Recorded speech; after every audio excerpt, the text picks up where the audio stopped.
Hello, ladies and gentlemen, and we are back with some more Eliminator draft picks for you guys. Last night was a bit of a whirlwind, so I didn't get to pull in the late night stream last night. May have accidentally gotten a couple autos. May accidentally have a YouTube video playing on my phone, which is always exactly what we want, right? We're here. We're ready to go. I think. Are we ready to go? We're ready to go. Great. So, but the most important thing is the rankings are actually updated. They're not perfect. I will say. Certainly not. I didn't like comb through line by line and make everything exactly where I want it to be, but I did have a lot of Chupa Hubbard's now in the right spot. Like, I think actually there was one thing I remember that I didn't futz with enough. It was Brian Thomas's ranking. It's like Brian Thomas is like way ahead of Parker Washington or something. Let me actually click on the rankings that I update. Yeah, Parker Washington probably I think needs to be ahead of Brian Thomas and Brian Ramondre. I think Pollard and Brian Thomas can go like here, and then we can at least. I want Ramondre ahead of Jalen Warren and probably ahead of DJ Moore. And Ramondre versus Colonel Tate and Parker Washington is going to be pretty tough. So I think that's fair. Pretty tough / team dependent. I think a lot of this is remembering that stuff is going to be team dependent. So we're here at 57, the 5.9. Started Derrick Henry, Josh Jacobs, CeeDee Lamb, and Garrett Wilson. My ranks say JMO. The sidekick says Travion. ADP says Travion. JMO is not even on the list. Although, to be fair, sidekick is way out on JMO compared to me. So I think it's just going to be JMO. Tyler Warren is a slight consideration, but no, we'll grab JMO there. Good players, good offenses. And I get him in the 5th round? Absolutely. Gimme. Here we're at 58. We started Henry, Etienne, Lamb, and Flowers.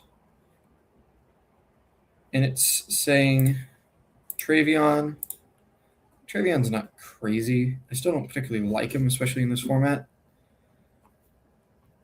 But there's no pull for Christian Watson here for me.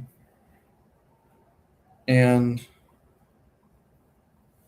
I think Rome Odunze's price is just completely crazy. But I also don't want 1,000,000,000% of Rome Odunze. But I don't think I'm getting 1,000,000,000% of Rome Odunze.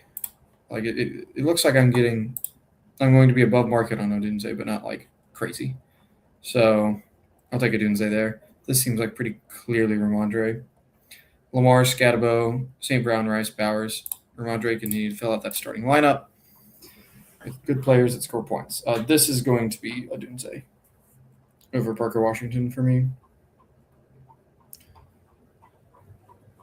It's weird because some people will be like, hey, Parker Washington's going to be the first target on the Jags and Rome Odunze is going to be the 3rd target on the Bears. And to that I say, are you sure? Because if not, I like Rome Odunze's profile a lot better than Parker Washington's if they're not just forcing Parker Washington the ball, which I don't think they necessarily will be. So here we got Kenneth Walker with CeeDee Lamb. Pull the trigger there. Absolutely.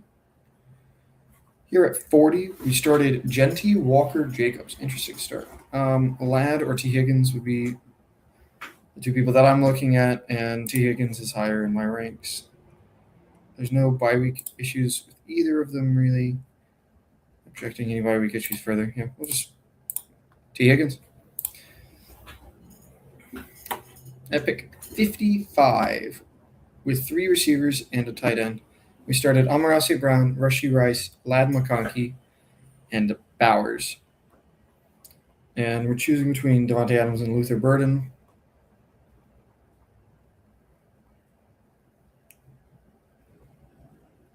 think we'll grab Luther Burden here. I mean, if we're not worried about week 1. I love Amon-Ra and fake Amon-Ra on the same team. I'm going to be trying to see if I can remember this, but I'm going to, and this isn't going to be relevant right now. I was listening to the Longview podcast, and it was the Raiders receivers. I think they made a good point on. One of them is going to be really good. But I also need to slow down and address the chat. Holy mackerel! Good to see you, O'Hara and Yosh. GM. Yes, no. Tomorrow night's gonna be a lot of fun. There, I am a little bit scared. Maybe not for O'Hara's truths, as I've heard that his stuff is pretty bland. But I think some of my stuff may be mildly embarrassing. So we'll see what happens there. Obviously, GM Mom. I have no clue how many slows I have going, Yosh. It's a lot. Well, actually, I think I can do math. Because if I have 58 completed, that means I have 92 regular Eliminator slows going on, and I think 20 each of the other two. Could be a little bit less. So that would be 40 plus 9, like 132 slows. So pretty substantial number of slows. 132. Oh, did they do all of them? I just sort of skimmed through the stream. Watched when they turned it into a best ball stream because they're, what a joke. But I didn't realize they did all of them. So I'm now curious what we're going to be doing on our time. But yeah. No. So Rammer's bet is very simple. It's latest team standing. I tried to make the same bet with BBG, but he ducked me on it. They were drafting a big eliminator on the Toxic Tower a while back, and he was shitting on my takes, and I was shitting on his takes. And I said, "Put your money where your mouth is." And he said, I don't think so." Which, alas, no extra $100 for me. But yeah, no, it's last team standing. Because I think that's more fun and a lot easier to track. I don't want to have to go through how many teams made week 3 and get the exact monetary values. I don't care about that. Just last team. Clip this. Take a screenshot of this. Absolutely. It seems like a fun guy, but soft. Yeah. No, I mean, I'm starting to get used to the rhythm of the slow drafts. I think it's little bit harder to plan. If I had 3 easy times during the day that I would sit down and do streams, then it would be nicer. But trying to maneuver it with 2 and then stealth make picks overnight, if something happens, it's a little bit harder with this many. But I mean, I think I've done more than this before. I think there was before I started just putting all of my little Dalmatians on auto, I was legitimately making picks for all of these mini Schnauzers and little Dalmatian 2s and still some little Dalmatian 1s, I think. The slow drafts are fun. You can just sort of click through them. Especially for the $1 draft. You don't have to think about it too much. But yeah. Yeah, I don't know what we're going to be doing tomorrow, but I am excited. I mean, it's who is it? It's because I know it's me and O'Hara together, and I think it's Kamish and the 2 guys I've never heard of before. I don't know if that's been announced or not. So, who cares? But I think that's going to be the group, and it should be an interesting group, especially judging by what the heck happened yesterday. It's going to be interesting. Yeah, just keeping the schedule nice and flowing, nice and easy. That's how you got to do it. Yeah, 70. I feel with the higher the BBMs and stuff, you have to be really, really focused. I would want to be really focused on it.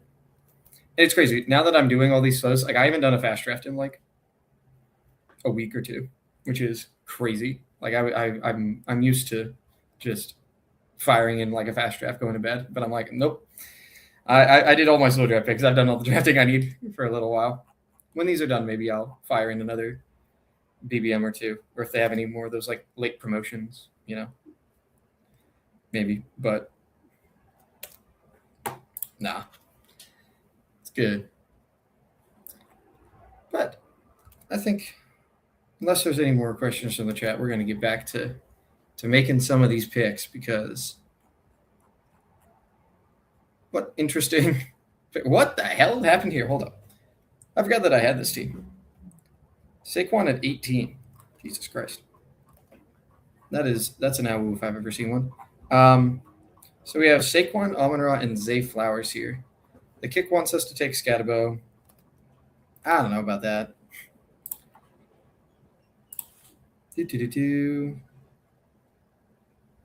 Yeah. So all of the starters rested for the Chargers. Waddle is dying again, as many such cases, these things unfortunately do happen. I've been like kind of pondering about Scatabo. Like, am I at all worried about the fact that they're not like clearly marking him ahead of Tyrone Tracy? Because a lot of last year I was a big like Tyrone Tracy guy. Not like super duper big, but like Tyrone Tracy's not completely awful. And Cam Scatabo, I don't think is like proven that he's great. So it's a little bit tough for me to like have him be a like clear RB. Like he feels much more like Tootin to me than he does Quinshon Judkins. Where it's like there's real fear that there's some nonsense that might be happening here. I don't know. Yeah, but I mean, there's real fear for Waddle and McConkey too. Don't get me wrong. But I think the upside's a bit better with McConkey. Like he can just bounce back in I think a really interesting way. Yeah. Oh wow. Maxing VBM trying to do more. This is what happens when you win, guys. This is what happens is you you continue to go back to the well. I mean, yeah. I was looking at how much I've entered over the course of the year, and part of the reason why I'm pumping the brakes is I'm like, okay, I'm close to hitting my fantasy football budget limit here, because this is a lot of money to tie up for a while. Like, and some of it's coming back early with the Eliminator, but it's pretty substantial amount of money going into this. Where it's like I can't be doing that forever. But yeah, man, nah. I think I might get to 30 BBM teams. Like maybe. Where am I at right now? 21. So I'm at 21 BBM teams. I doubt I get to 30. I might get like 25 is probably where the line would be set on how many BBM teams I do. We have officially hit me doing more post-draft contests than pre-draft contests, so that's cool. Yeah. We're at 18. We're going to do another standard start of ours with Bowers. Man, I'm going to be so loaded up on Bowers by the end of this. Yes. Of course, my mother appreciates responsible. And yeah, absolutely. Like you should treat yourself. Really? Like, of course, this is awesome. Like, you deserve it, man. Like, that's great, dude. Wow, that's slow draft, making picks like a fast draft. We're back here. Started Amon-Ra, Waddle, Burden, Bowers, Etienne, and Stevenson. So probably want looking at wide receivers, but Hurts is just such a big value that even though I'm a little bit worried about week 10 stuff in theory, Frenchie Eliminator, I'm going to be less precise about that sort of stuff and just say, hey, Jalen Hurts, rushing quarterback, 7 picks back ADP, gimme.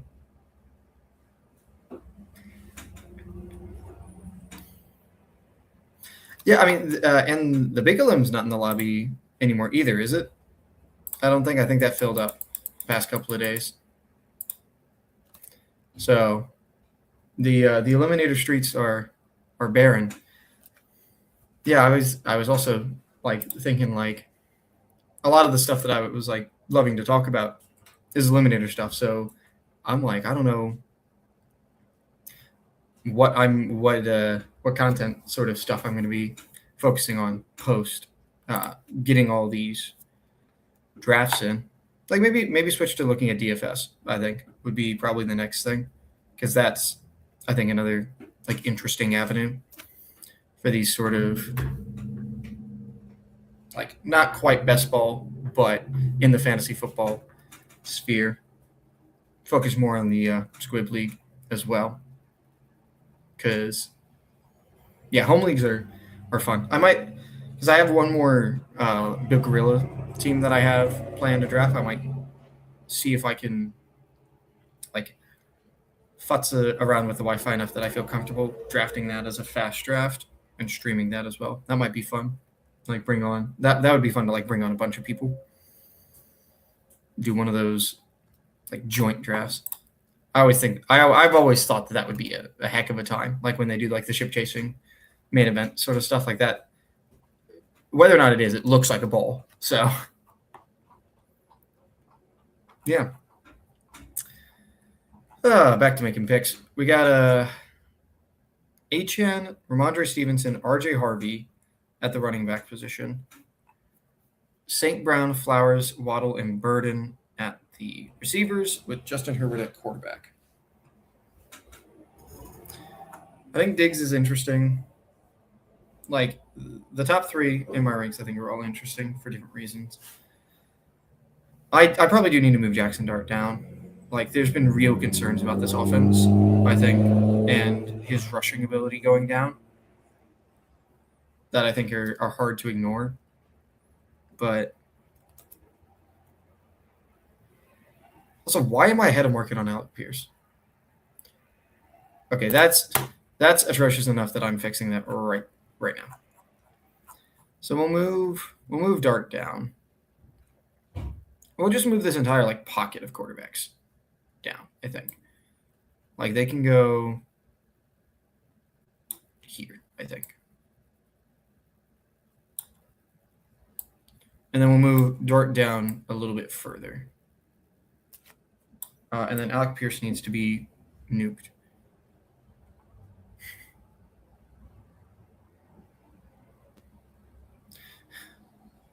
Yeah. Yeah, maybe there. Like I am actively extremely out on Alec Pierce. And I want to make sure that it is clear that I'm actively extremely out on Alec Pierce at most prices. Like once you start getting down to this like Omar Cooper range, Omar Cooper's another person I may have to like actually change my mind on. But now that I have Hunter ahead of him, I think I'll be getting a lot less Omar Cooper. Because man, those camp reports are bad. Those camp reports are really, really bad. Yosh, you want to hop on? Let me send you the StreamYard link. Absolutely. Let's make that happen. Is sending it to you on X work?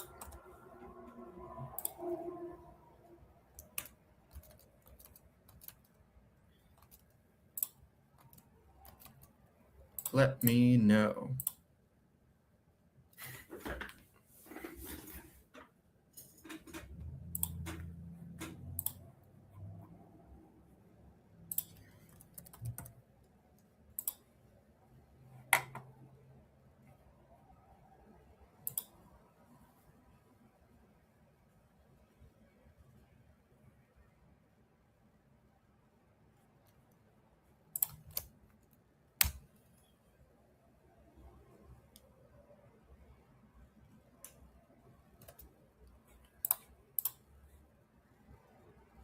Cool.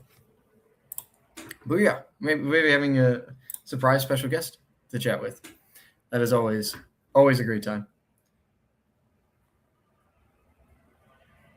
I don't remember your team you drafted with Pete. Do you want to? Can you let me know what it was, Mom?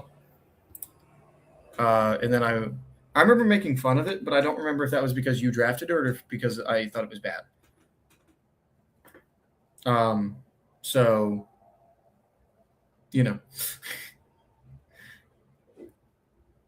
let me know what's up with the team.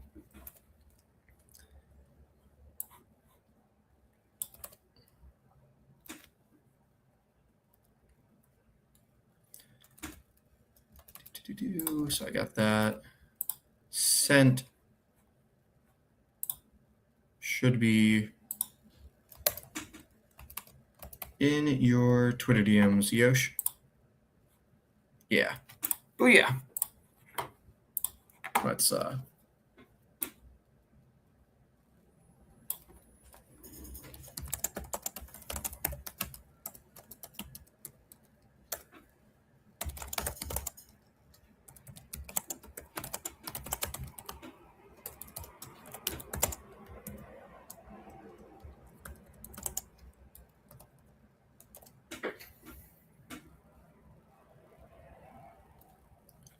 ta-da! We got that there. Let's put you on stage, Mr. Yosh. How you doing? What is? Oh wait, I gotta. Boom. Hey, can you hear me? I can hear you. Can you hear me? Yes, I almost made the classic error of leaving the YouTube video on. And yeah, the echo. Yes, but hey man, what's going on? You were such a big Elim fan, and I definitely wanted to hop on with you. And then I was looking back at my journal from last year, and I was trying to figure out how fast it filled.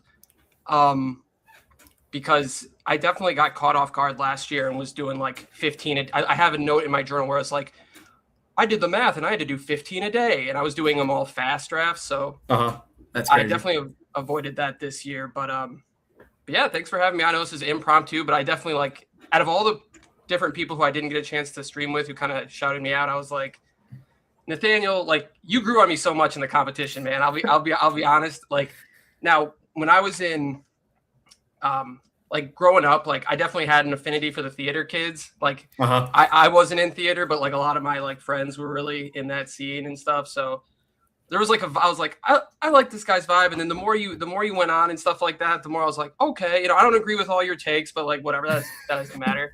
Yeah. But this is sweet. So I was gonna shoot out a tweet to, not that anyone's gonna see my tweets, but let's see. Yeah, no, I mean, I think my attitude about the whole streaming thing is it's like, hey, it's a lot of fun to go, and like when people come in and watch and you get to like have conversations in this chat, that's great. But it's also just fun to like be out here, be intentional, talk through the thought process about stuff. And I'm less about like caring about, I want my channel to have this many subs and do all this stuff and have a bunch of people in every stream. It's like this is something, at least for me, that is purely a hobby. Purely we're doing this to have a good time. Yeah, and that's like, I don't know, it's so much better than like last year I bought some stuff to be able to stream like an actual good computer and stuff like that. And I was more like just kind of trying to stream like random video games or something like that. And it was so funny because like everybody who gives you input, it's all about like you're trying to make it your entire job. And it's like, no, dude, I have like a career. Like I like, I'm not really trying to like, if everything broke right and I could be a professional, player of these games, maybe, but I'm not really trying to be like a professional streamer or anything, but it's fun to hop on. Like I treat all this stuff. It's like I'm not actually a big bar goer. I'm an introvert really deep down, except for like this kind of stuff. But this is like the bar for me. Like I can go onto a chat, like I can go onto YouTube, and there's going to be a group of people that know me and I know them. And we're going to talk about this hobby we like. And we're all just chilling. You know what I mean? Like that's like, yeah. So it doesn't have to be that. Yeah, it doesn't have to be like a like this doesn't have to be a grind. We have everything else in our lives like that can be grindy. Like this doesn't have to be. But yeah, we can peek at these teams. But thanks for having me on. Of course, I was. My big thing is you said that you had some of my takes that you disagreed with earlier. Is there anything like any specific ones that you're like, okay, I need to make sure. I'm on the Rambo side of the Loveland thing. Okay. That's the one that sticks out for me. I think there was Are you really anti-demo too? There's a lot of people. There's people on both sides of the demo thing. But that might not have been you. Syntax hates demo. That Yeah. Syntax guy. I'm like, I think I'm a bit behind on Demo, but nothing that's like making him one of my stands. Like I think I have 3 or 4% of him, and he's like fine. Yeah. Like because I know you use the kick. I mean, kick definitely likes David Montgomery as well. But yeah, I definitely I could be off of him a lot just because I'm afraid more than anything else that he's because I think like the average case is that he just is Joe Mixon from a couple of years ago, but like yeah. I'm worried enough that he isn't, and there's like a lot of the at least when I found a lot of the teams that I would want Montgomery on already have CMC, and it's like I don't know how much I want to be skating around that as like I definitely want some of it, but I don't want all of it to be skating around. How surprised have you been? My biggest surprise that's with using the sidekick, and I IKB a decent amount in the Eliminator for sure, but I'd say my biggest surprise given the heuristics that I followed when, because and the one thing I'll at least get to claim forever is the first year the Eliminator went to one-on-ones, I won. So even though I'm gonna be forgotten, it was but the first year it was one-on-ones. At least I can say that. But when I was thinking through all that, I had one of the main takeaways that everyone else did, which was like, gosh, avoid stacking, especially like it's one thing if it's maybe week 11, week 14, week 13, but like avoid stacking those buys as much as possible. And the sidekick, like, and I'll do some pure top click teams, or I'll do mostly just to see what they look like and to see what the math might be saying that is intuitively something I would never get to. And I don't know about you, but like if you let it go, you could have 5 week 11s, you could have 4 week 7s. I mean, you can like if you have CMC and I mean, who's that? Like if you have CMC and it'll give you second RB Scatabo. Yeah. You know, and it's like part of me is like having lived through the entire gauntlet, like lived like it's a fucking war, pardon my language. but like there are those weeks where it's like a bunch of things you could have never predicted. Like, I mean, I was in week 15 and Jamar Chase got suspended for spitting on a dude. What's that famous corner's name? Oh, I know the incident. I don't know who you're talking about. Dude, they Zapruder filmed the one guy got kicked out of the game. I hate that I'm blanking on it because he's a major corner. Oh, Jalen Ramsey. Yes. Oh my God. But so Jalen Ramsey gets kicked out of this game. Then they Zapruder film the Jamar Chase initial spit, and I'm like, you got to be kidding me! And he gets suspended for a game, and this is in like the big money weeks. Like I think I was just reviewing my notes last night, and it was like week 15 or something. And I have Jamar Chase Zapruder film. I have Devontae Adams hamstring. Roma Dunze's hurt, and somehow like I had enough to like survive that week. But it's just so there's ways to like there's something to be said for maybe you have more of these stacked than you would want, but if you survive that, as soon as you survive like the bye week you're worried about, it's not an issue. You know what I mean? It's like it is no longer there's no lingering effects from like the stacking the buys. You survive that week 8, you survive that week 11.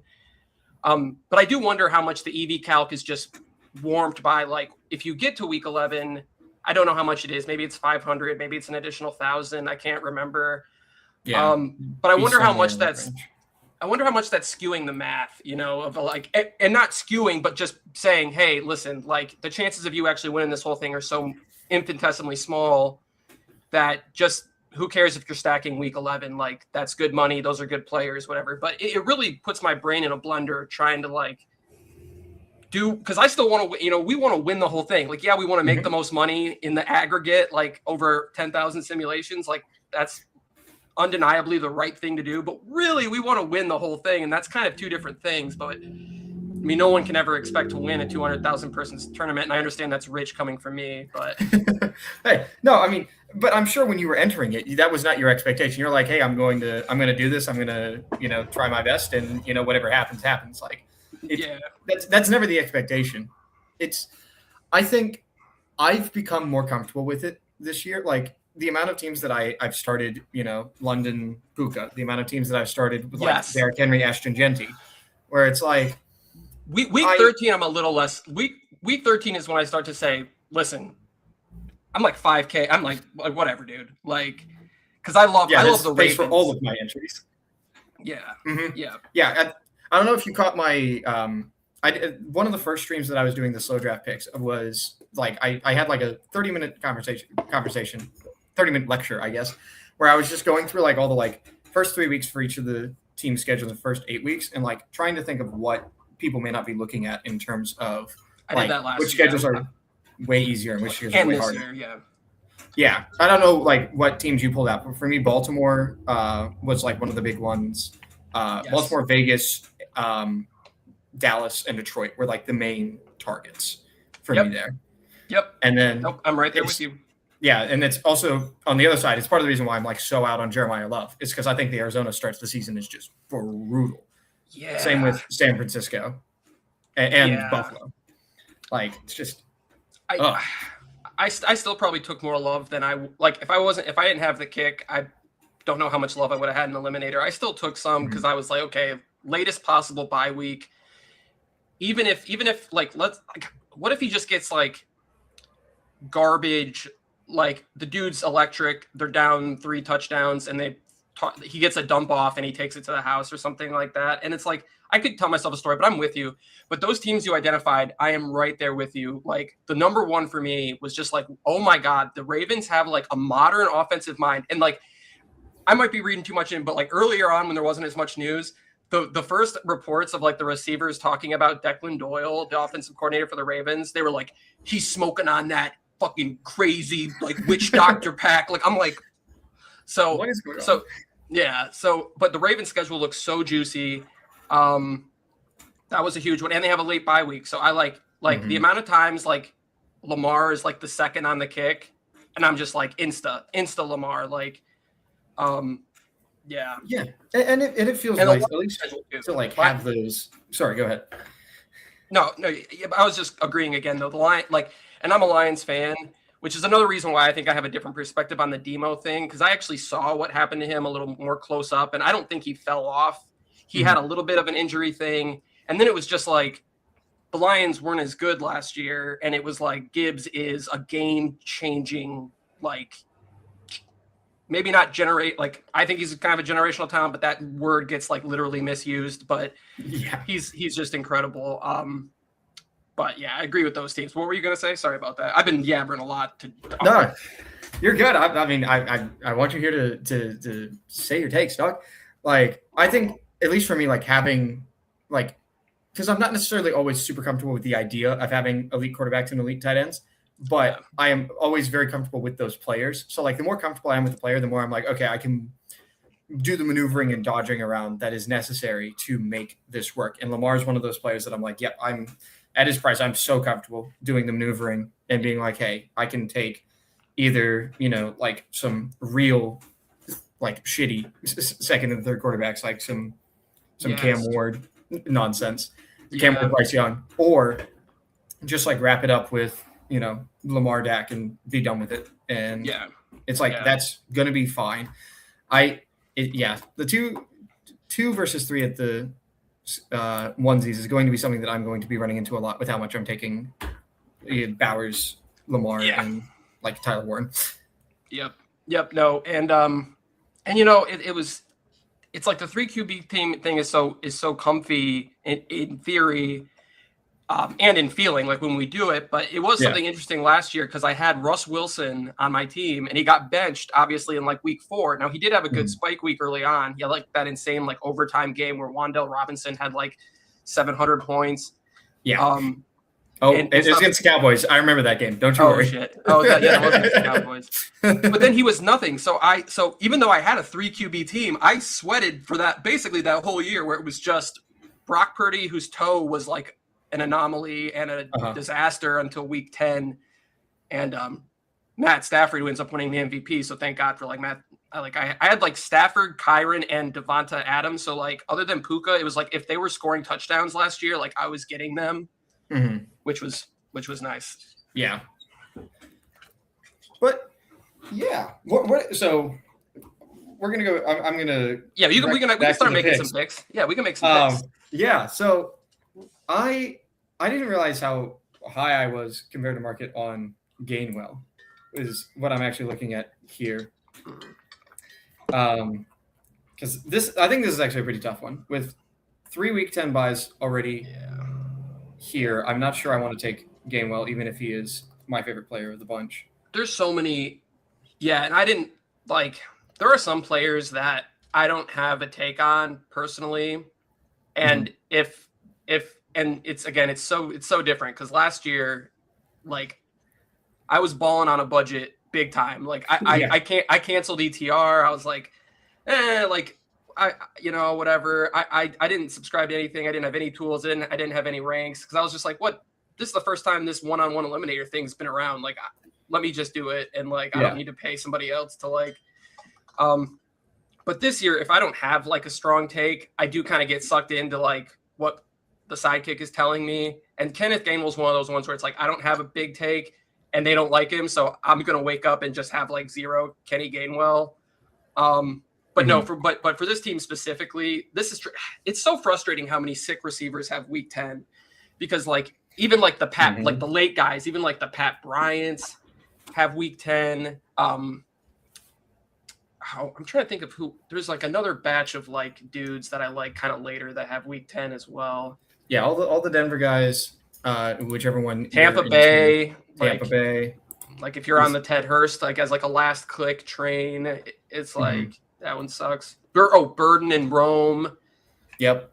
I would. I don't know how you feel about this. Wix is my big guy. Yes, same. I love Wix. I love Wix. Yeah. I'm like, I know there's another one that's week 10 that I'm forgetting. That was who it was. Yeah. So it also sucks when you have your early receivers have that, because I mean I take a shitload of Jalen Waddle. Like I know he's got a little something going on, but like I'm just on that train. He always has something going on. Yeah, it's true. Like no one goes to the blue tent, but also survives more than Jalen Waddle. Yeah, but it just limits. It's like, okay, well now those guys are kind of off the menu late, unless I'm willing to embrace like maybe 3 at the one position, which I would probably have never done last year. But I kind of hate. I don't hate Chris Rod here. I know it's gross. It's third on the kick. Like I just like I do have a lot of tooting, but I'm not like being dogmatic with that one. It's like, oh, if you're the goal line back, like whatever, this offense is going to go burr. The kick loves Kyler Murray, and I am officially like scared and just like I know we got the starting job. I'm just like I just don't know if he's like good, and I don't know if the Minnesota Magic is really like still there. Of like I think I've like packed my bags there. Like I'm like I don't need to touch him again. Like I'm going to end up being overweight him. I don't need to really push on the Kyler Murray thing. Like I really thought it was like a formality, the quarterback competition, and it seems like it wasn't. And that's enough for me to be like, I don't know about that. And the thing about it is it might have been like that. They might have all just been saving face, like, oh, look at us. We drafted this guy. We can't just immediately be like, oh, first guy off the street. Well, you're clearly better than JJ McCarthy. You know what I mean? So that could have all been like a little bit of like a charade, like, but a charade. But that was one of those like joke pronunciations that just came out in real life. Like, okay, cool. But even if it is a charade, the fact that they feel the need to do a charade is like concerning, because if Kyler Murray sucks, then it's kind of like, so now like the bench risk, and I get that for Eliminator that's a little less, but like, okay, week 6 bye, all right, and bench risk, and a quarterback in a new system, and he doesn't particularly look good.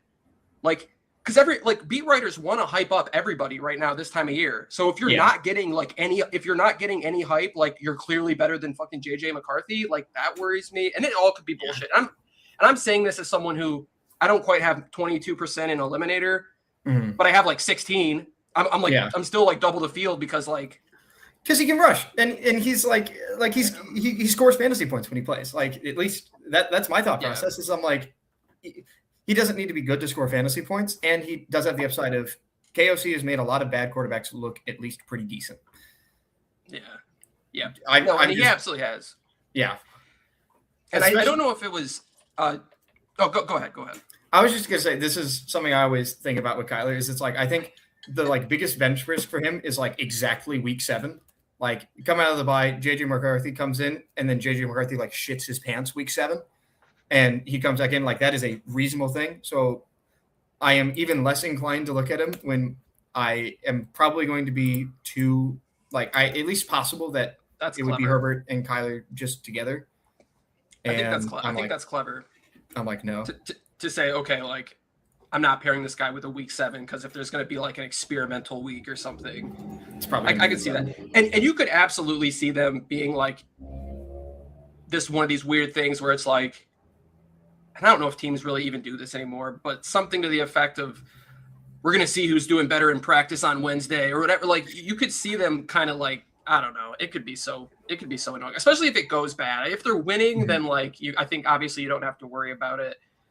Yeah, but they may not be winning. Yeah. I think the two players I'm really looking at this pick would be capitulating to the sidekick and going Rodriguez or taking Diggs. So what is your thoughts process on Diggs, like on the Commanders now, like that he's settled? Well, I was and still am and will be like one of these people that's like, dude, Chig is good. And when Diggs signed there, and it was like, well, Chig is gonna drop. I was like, I'm going to keep taking Chig because like I saw what they like my big like personal like dumbass ball knower but not really ball knower take on this whole thing is a couple years ago. Zach Ertz was on, like, he joined the Lions for, like, a playoff run. Like, I think Laporta might have gotten banged up. We had all of our guys hurt. And he, like, couldn't make it on the field over, like, some absolute nobody from our practice squad. He was, like, I think he was coming off an injury or whatever. Like, I thought he was going to be out of football. And he, like, Dan Campbell's a former tight end. And he was like, Dan Campbell's so cool. And this guy seemed chill. But he didn't even make it on the field. He then went to Jaden Daniels and got freaking fed. This guy who I thought was like out of football. Mm-hmm. So if you put a dude who actually has like real like athletic ability who isn't like, I'm just going to take Chig. That doesn't really relate to Stephon Diggs. I don't think Diggs really affects that much. Interesting. Yeah, I was about to say, I think the thing that affects that more is the Larry Tunsil injury and the possibility that they may be using other tight ends more often because Chig is not a blocker.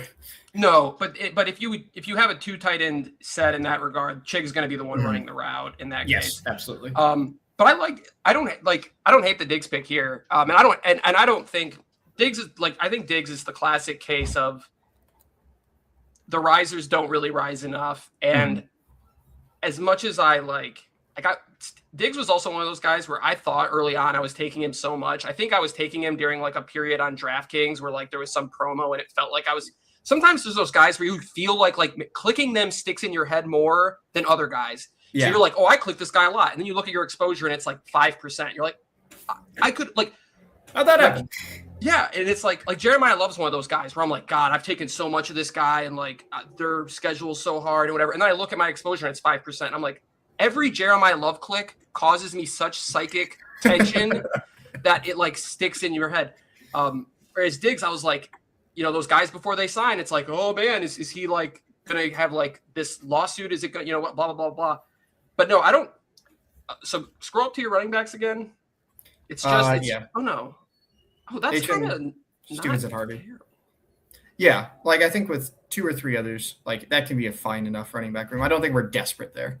I think if you took Diggs here, so what you have Amon-Ra, Waddle, Burton's, Vizay, you took Diggs. Mm-hmm. I think if you took Diggs here, you could entertain 6 wide receivers and stopping. I know that's not super comfortable for people. Mm-hmm.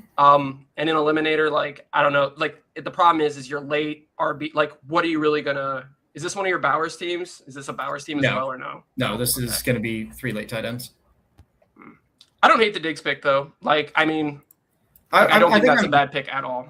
Leaning more towards Diggs here. I also think it is entirely possible that we get C-Rod at our next pick. Like our next pick is also before C-Rod's ADP. And I good. would love to have both of them. Yeah. No, good call. I think that's a good call. Fire away. You're also you're not desperate at like you're not desperate at RB either. Like, even though it feels like you're comfier at wide receiver because those four are like, I mean, those four are sick, but now wide receiver is like a bona fide strength, like, like for sure. Yeah, don't have to touch it for a little while, which is always nice. When it's just like, oh, I can just click off of that. don't have to think about it.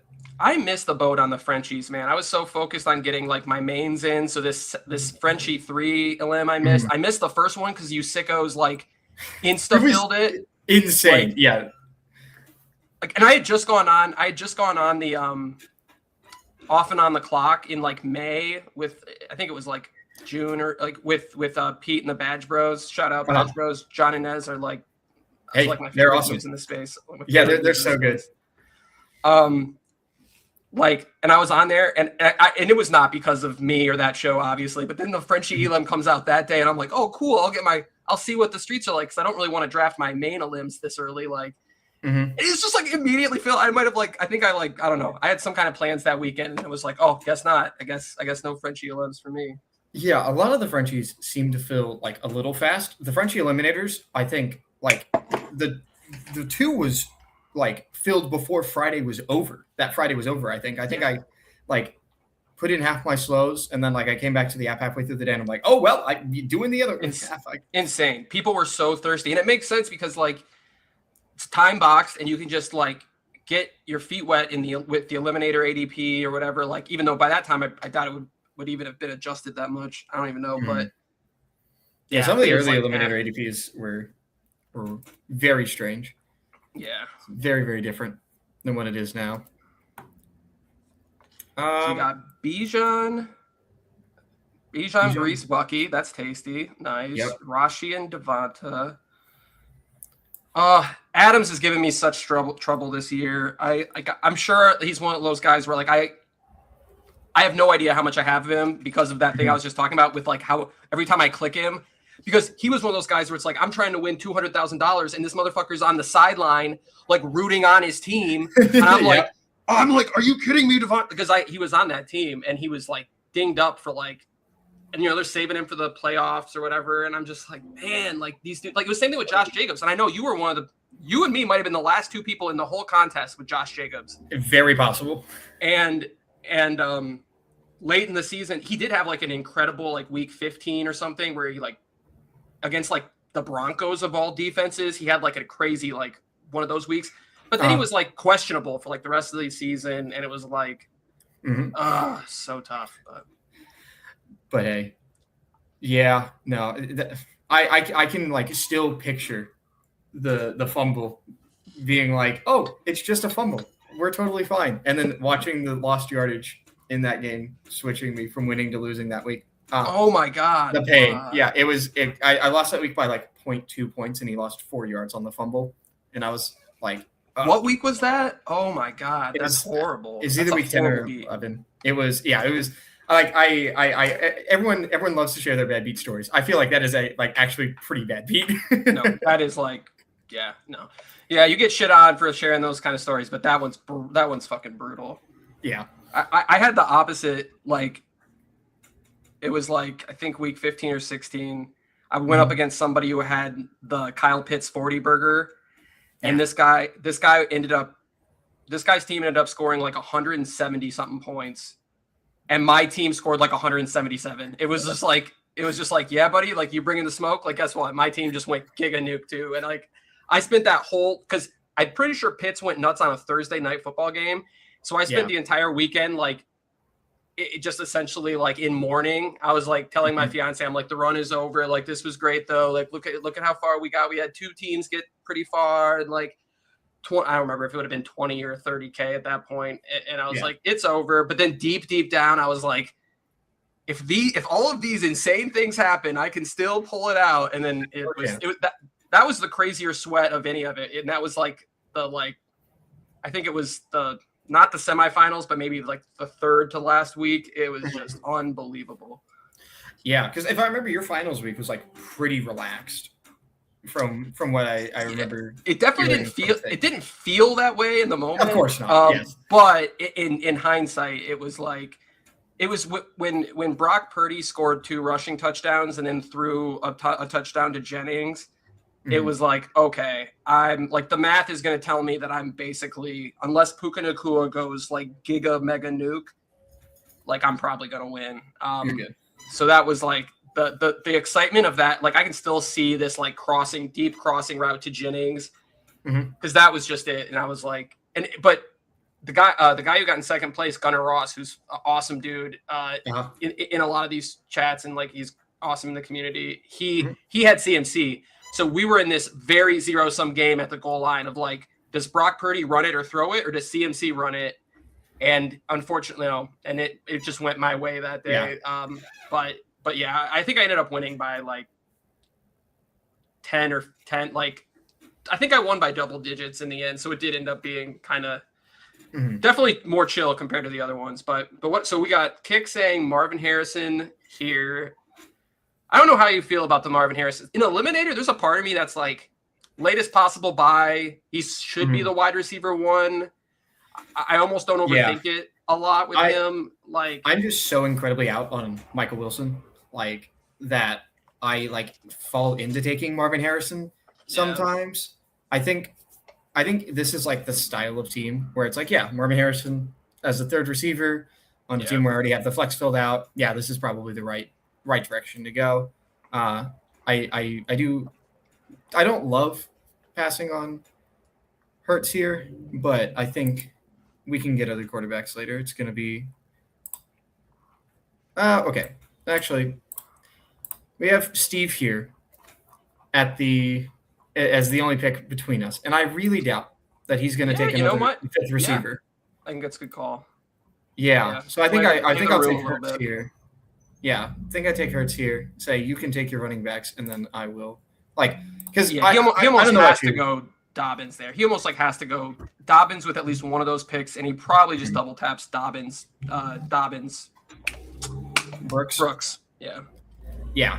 I'm like, and even if he doesn't, like, there's not that much of a difference between Harrison and Metcalf, and if he goes Harrison and Metcalf, he's like legitimately throwing. So it's like, I think go Hurts here. I appreciate that lingo. I haven't really heard that used in the draft streets, but like that is. No, I've been playing too many video games. Yeah, but you're intentionally feeding the lobby right now. Oh my God, there was something else I was gonna say. Like, it is funny, like psychologically, you would think like guys that were on my winning team that I would be like, and Michael Wilson, he was one of my takes last year because I was like, everyone says Marv sucks. Like, this guy's the wide receiver 2. They have no one else. Like, if this team, like, whatever, like, and they were one of those teams I recognize, I thought had a pretty good schedule in lots of pockets of the year last year with Arizona. I didn't necessarily anticipate that it was going to be pure garbage time, like madness the entire season. Yeah. But I don't have a strong take on him either. Like, it's like, but he didn't let me down. Michael Wilson was definitely like the fucking man last year. So like, he was at a ridiculously different price last year. He was like, what, almost 60 picks later last year? Yeah. Being drafted now? Yeah, no. And like, he was probably going around where guys like, I don't know, like Trey Tucker, Naylor, I can't remember. He might have even been going later than that. Like those guys too. Those Vegas wide receivers. It's like the donkey take. Like everyone likes to make fun of people who think Naylor or whatever. It's like, whatever. Like I have some stupid biases with Jalen Naylor because he went to Michigan State. I watched him torch Michigan a couple times. I'm a Michigan fan. This is stupid shit. And then I watched him catch touchdowns in the Vikings who played. I'm not saying that's why I think he's going to be good. I don't even know if he's going to be good, but they paid him. They say he's the wide receiver 1, but we're like willing to take like the wide receiver 4 on the Jets is like a sharp pick. Got absolutely have to hammer Omar Cooper all year long, but can't take the like declared wide receiver 1 on Vegas, who has a rapport with Kirk Cousins and like whatever. And again, it's not something I'm like stamping my brand on it. I was like quietly taking him a bunch super early. And then I got more Tucker because I was like, okay, this is stupid. I can't just like take one and not the other. Because Tucker has those spike weeks. Like he's like the classic better invest ball guy. Like he just has those weeks where it's like, oh, he caught the 70-yard touchdown. Congratulations. He's hitting your lineup. You're pleased. Like that's just like that's it. Just feels good. Yeah, I'm trying to lead every draft with at least one Raiders pass catcher in this like draft of slows, because I don't have a take on whether or not Jalen Naylor's good. Like I don't think he's good, but I also don't think Trey Tucker's good. Yeah. So and one of them is probably going to be catching a lot of balls at a very like manageable price. And especially like when the thing for me too was when Diggs and Debo didn't go there. There's been no because that was the other thing is like they're going to assign somebody and then your bags are going to 0 or whatever, and it's like, well, they didn't, and like maybe Keenan goes there. I don't think Keenan's not going to go to a shitty team. Like I doubt it. I really don't know what's going to happen with that. Like I'm still taking Keenan. And again, I'm not trying to like shit on any, like if people hate Jalen Naylor or they want to make, like, I don't give a shit. Like I don't care about it. Like this is also the beauty of winning. Like I've proven myself. No, I'm just kidding. But it's just one of those things where it's like, okay, second latest possible bye week. Like, is Bowers going to have a 50% target share and Genty's going to have a 25% target share? No. You know what I mean? It's just like, guys, like, but that was the kind of process that got me on Michael Wilson, was just like, literally nobody thinks this guy is anybody at all. But like, he has a role, and like, it's very simplified, but like, and the other thing about we're taking 3 Browns pass catchers before we take the second Raiders pass catcher. You still get Judy, and you still get Judy. Like it's like you got these 2 absolute studs. Oh like my God. Like the kick will still suggest Judy, which I think is probably not horrible, especially if there's a trade, because you could absolutely see Judy getting traded. Which would also be nice because if you got a different bye week, because that bye week, here's what's going to happen, and I hope you get to week 11. I hope we both get to week 11. We can see if this is true. But I trust that the sidekick is making better teams than the average person not using any tools. I think the amount of people who make it to week 11 is probably going to have a substantial amount of sidekick users. Maybe not. Maybe the chaos takes over, and it's such a small amount of the actual field that makes it that far. Who knows? But I could just see the Buy-Mageddon of week 11 being so crazy. Like, because you're going up against people, like, if you're going up against the good drafters at that point, if you know, the cream has risen to the top or whatever, but they're not afraid of doing this kind of like a lot of week 11 stacking, which I've definitely seen on mine. And you've just discussed, it's so easy. I mean, you take Puka and all of a sudden it's AJ Brown or it's Drake London, and then like, et cetera, et cetera, et cetera. I just think those are going to be hilarious matchups. Like you could have matchups where you're both sitting there with 12 live players in week 11, and it's like, here we go, like race to 100 points. Yeah, exactly. And it's just gonna be. I'm interested to see. Hopefully we get that far. If not, BBMDB will be our friends. Exactly. Oh my God, the amount of times I was such a huge underdog on BBMDB. I'm just like, 10% chance on. It's just like sometimes it's just your year, I guess. Yeah, no, it's great. Like, I shout out to PD for that, because that is his tools. What an amazing site. It's so fun. Like the whole point of all this shit's supposed to be fun. Like I use the grader now, like to grade my drafts, and it's like, and sometimes you look at the ones that have great grades, and it's like they have dudes that are like objectively terrible picks now or whatever. like I have S's with like Isaiah Pacheco, like and stuff, like, and you just wonder, like, you know, but it's just fun. The whole point of all this shit is supposed to be fun. Like, again, very rich coming from me. Like, oh shucks, guys, let's just all have a good time. Like I changed my life, but okay. But no, it's great. And for me, I do have a little bit of a beef with it, because I've been taking a bunch of Keenan Allen, and those teams have all been getting Fs because he's been projected for 0.0 points the entire season. Okay, that's not fair to you, and you're getting screwed, because the first time, like, I got the extension like a couple weeks ago, and the first thing I did to test it is I think I ran a BBM. I pure top clicked everything, got to the final round, IKB'd Keenan Allen. So pure top click, final pick, Keenan Allen instead, S grade. And I was like, right now. I messed up. Well, he saw me. I joked about it in, like, I think it was the Toxic Tower Discord or something. And he was like, he was just laughing. He was like, well, I must be doing something right, because I think those guys, I think leg up's really sharp and stuff like that. I was like, game's not hard, folks. Like, no, I'm obviously totally joking, but I got you. I've been seeing this a lot. Chase Brown has been hopping up like ahead of dudes like Hampton, A-Chan. I don't know how you feel about that. I think it's interesting because I feel like there was a stretch there where I never saw Chase Brown in the tool, and now he's like it gives me Chase Brown over Kenneth Walker, which is like, no, I'm not doing that. Very hard for me to get behind, but my opinion for a while this offseason was Chase Brown and Javonte Williams are the same player. I have been convinced that is not a correct take. That Chase Brown is has receiving production that Javonte doesn't. And I'm like, fine. But I still am like, I think the offensive environments are similar. I think that Javonte's rushing load is going to be a little bit bigger.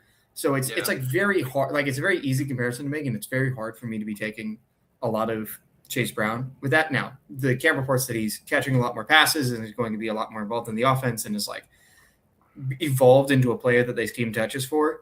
Makes me go, okay. I used to have him at the right above Javonte, here, 21 ish. Yeah. I'm like, he's at least in the same grouping with all the other running backs now. We have Lamb on this team. So it's reasonable. I might take him just because I haven't taken any of him in this second run through, and it's you got 1% apparently. That is a fade for sure. Yeah, and I'm like, if we're getting all this camp news and stuff, I still want to be behind market, but I can be behind market without having 0%. Yeah, so it sounds like you're a pretty big Kenneth Walker guy as well. I've noticed him just tanked in the kick. I mean, I thought there was something wrong at times where I'm scrolling, and then we obviously can't experiment right now because he's off the board. But I was like, what happened? Where all of a sudden because nothing everything that I'm seeing is they might build the whole damn plane out of Kenneth Walker. I mean, they'll have to if Rashee Rice can't get 900 yards. Yeah. Oh my God. Right? But I don't know if people remember the Andy Reid, Brian Westbrook, Eagles type shit. But when he actually has a good running back, the pass catching, the ski, all of his shit, it's man, I just and one of the beautiful things about this time of year, and I didn't get to experience this last year because my focus was so much on the Eliminator and then smaller field stuff or cheaper stuff. I didn't really draft a ton. I didn't draft a ton throughout the year. I was waiting for my window, and then I was just bam, all my eliminators basically, and with some slows because in earlier on. So this year it's I've been drafting. I have still nothing crazy compared to some people especially the people because now just out of pure time, I'm not really doing any of the cheap stuff. I'm not doing any puppies really. I've done some. I'm not the Chihuahua. 2 years ago, all I cared about was, dude, new Chihuahua. We are going to town. Let's go. Yeah. And now it's just I just don't have if I'm gonna max BBM at least once in my life, and all this other stuff. It's and I want to do some on DraftKings. I mean, it's just an insane contest, whatever. Yeah. But now this year, it's because I've been drafting and as the season's gone on, I've IKB'd off the sidekick more and more. Now it's now I can have this window where I can still do some top click drafts because the whole point is to mix in if you have the chance to have a team that is the exact same team that Shady Advice would have drafted in your shoes. That's cool. That's pretty good. I'll have some of those. I think that dude's sick. I think him and Sack and obviously Karain, I think they're sharp. But at the same time, I can also just say, all right, I can also take this moment to get off of stuff that maybe I didn't personally believe and my bags are packed. Omar Cooper's the big one right now. Yep. It's really looking bad for him. If you were using the kick, you were going to get a lot of him. Maybe in an Eliminator, it was probably easier to IKB off them because it's a rookie and whatever. But if you were just having the Sims inform your BBM drafts, or your other stuff, it's so easy to be well, first round rookie, and now you have you get it. But this time of year you get to you have more information and you get to balance those exposures a little bit. If that's your way, I don't blame anybody for just doubling down. you know, I wouldn't necessarily double down on that one because that one seems like not that one, but like let's get it. Like I will almost certainly be doubling down on my Travis Hunter stuff. Absolutely. Like let's just send it. Yeah. Yeah. At least for me. Even Aaron Jones for me. Like that I'm plugging my ears and la lying about. Yeah. Because I don't think Jordan Mason is anything. See, I didn't shout it from the rooftops, so Syntax can have this glory as well. But one of my earliest takes that I remember having this year was like Jordan Mason should go over him. And I'm not going to try to convince you. Like, you know, I understand both sides of that one big time. But I was just like, I just want the goal line back. Like, I don't want the receiving back in half point PPR who like I've never like. And he did play more games than I thought last year. I was like, this dude's dust. And then I was like, oh, he played like 15 games last year. You got the exposure blanket. Nothing wrong with that. No, I was like, I want to have it's same sort of thing as with the Washington backfields. Like I want to have exposure to both, but I have my preference. Quickly, I want to make sure this happens while we're here. My mother drafted with Pete. I don't know if you've been watching the chat at all, and she dropped her team in the chat and wanted both of us to evaluate her team. Oh yeah, let's go. I missed I think I had a work meeting or something, and then I flipped on my phone and I caught her at the very end of a bash, but I didn't see the team. Yeah, so it's looking like Justin Herbert, Tyler Shuck, Daniel Jones, very reasonable quarterback room. Solid, rock solid. Really like that, actually. Genty, Achane, Ramondre, RJ Harvey, Davis. Maryland, what contest was this in? This is Eliminator. Oh, this is an Eliminator. Okay. Yes. Genty, Achane, Ramondre, RJ Harvey, Ray Davis. That's fine. I'm more of a Ray Davis in non-Eliminator personally. Like I almost would have gone like, I don't know, but I top four good. Yeah, and like, and you say like that's your luxury pick. Like I'm not hating on that at all, and I am a little woke, and I'm not acting on this as much as maybe I could be, but the last round is getting more and more barren every day. The week 17 matchup against the Dolphins, who might not even like be a real football team by the end of the year, like the Bills might just be up 28 points at halftime, and it's just like, hey, Ray Davis, go grind this out, and like. Now that's week 17, but that's week 17 brain, so that's why I asked if this was Eliminator, because it's like, well, that doesn't matter. But I like that. So Rice McConkey, is that JMO? Well, Homer here. I mean, I got the Lions coffee cup right here. I mean, and that's my prince. I mean, if you take a picture of yourself eating cup ramen in a Ferrari, that's my boy. That's my fucking boy. Yeah. So instant A for JMO on even though again maybe not your typical Eliminator pick, but he ran like the fifth most routes in the league. I think Ben Gretsch said or something.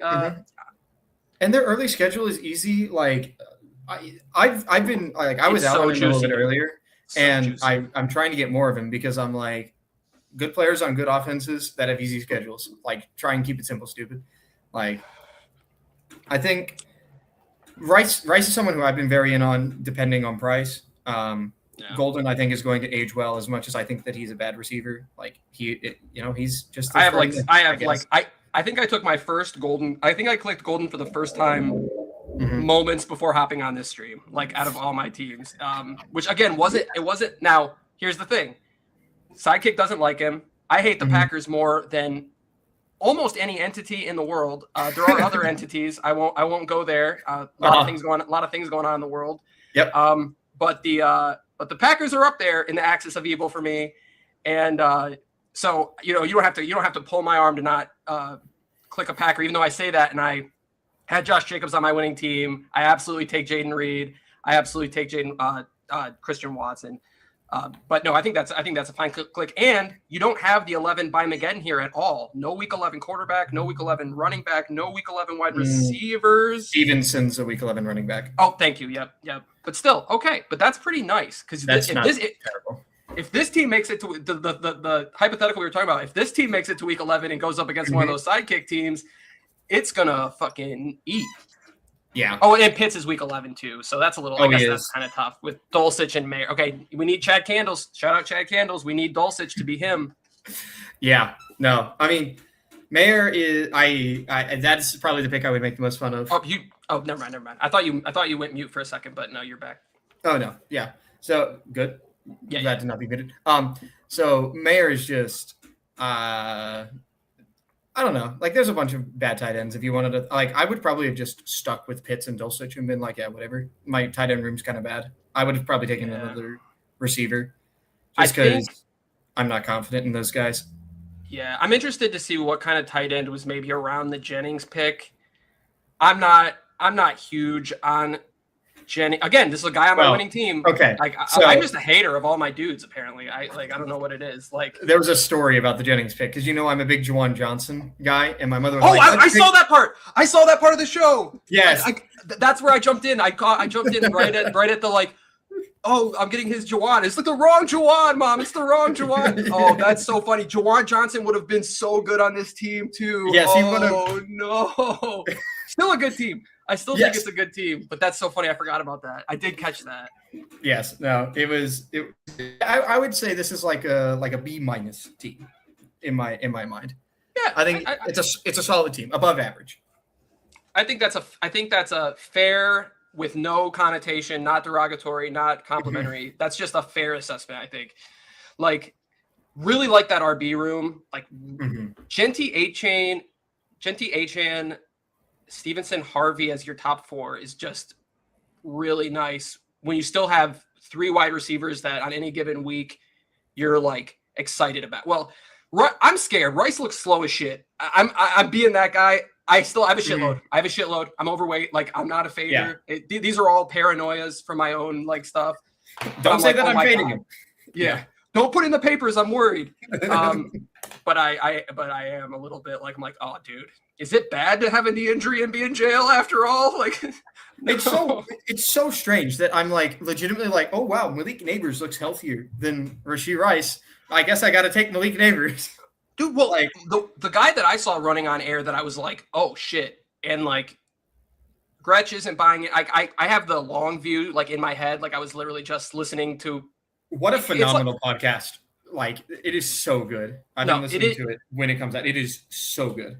It is so good. It involves the same level of time commitment as I imagine having a child does. It is so long, but I love it. I absolutely love it. Mm-hmm. Yeah, that's fair. But it's got some I mean, at the most important positions, it's got weapons, and I really like. I mean, when you can look at a room and be like, man, I really like this room. I really like this room. I really like this room, and then you're nitpicking at like tight end and RB5. Yeah, you're actually pretty good, and you're not like. I think the bye week. I know the bye Mageddon's more, but like it seemed like the buys were really spread out, and I remember Pete saying something like that if I remember right. But like 11 and 13 are the 2 worst ones, and they only have 3 players each, and it's like, yeah, that's fine. Yeah, perfect. Shit, I was in the middle of saying something about ADD brain big time. But we can make some more of these. Sorry, like I've been talking a lot, but no, we're good. Like I have like about another 30 minutes before I'm like I need to go and get ready for work. That's perfect. My quote unquote work today is preseason DFS and Major League Baseball dailies on Underdog. So and then I'll just be ripping some probably some pit bulls or something. Like that thing is slowing.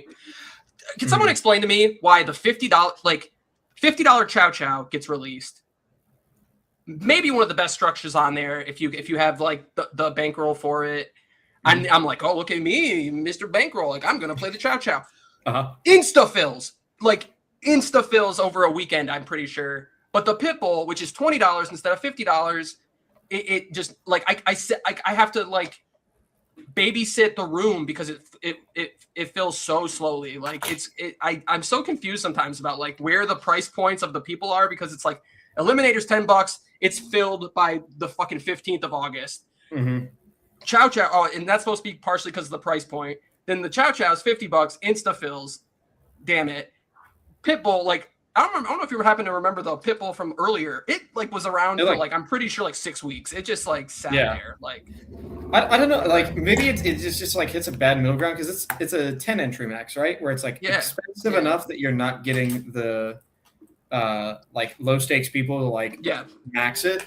Because I know I'm not. I mean, it's not because I'm not playing anything. That's why I'm not playing the Pitbull right now. It probably would be the contest I'd play if I was doing those right now. But yeah, like, and people might be waiting for max news too, but like, you know, like if you're already seeing that it's not filling quickly, then what's the incentive to like jump in like when we got preseason games and like somebody can like tear a fucking ACL in like 3 hours from now, and it's just like, you know what I mean? Like, I don't know. Yeah, because that works both directions. Because I remember, like, the Eliminator was, like, it still had 15% left, like, 3 days ago. Or 3 or 4 days ago. And I was like, oh, okay, we'll have another week. It'll be fine. We can, trickle these slows in gradually. And, like, yesterday and 2 days ago, it just went, whoop, insta-fill. I was like, holy mackerel, what the hell's going on here? No, and I'll be honest, and just to give another shout out to Gunnar Ross, because he's just, he was just an awesome dude. Like, and I've joked before, like we talk like I already made the war joke, which is very inappropriate, especially now, but we joke like we went through a war together, like him and I, like to go for a second, like, you know, we were chatting even during the sweat and stuff.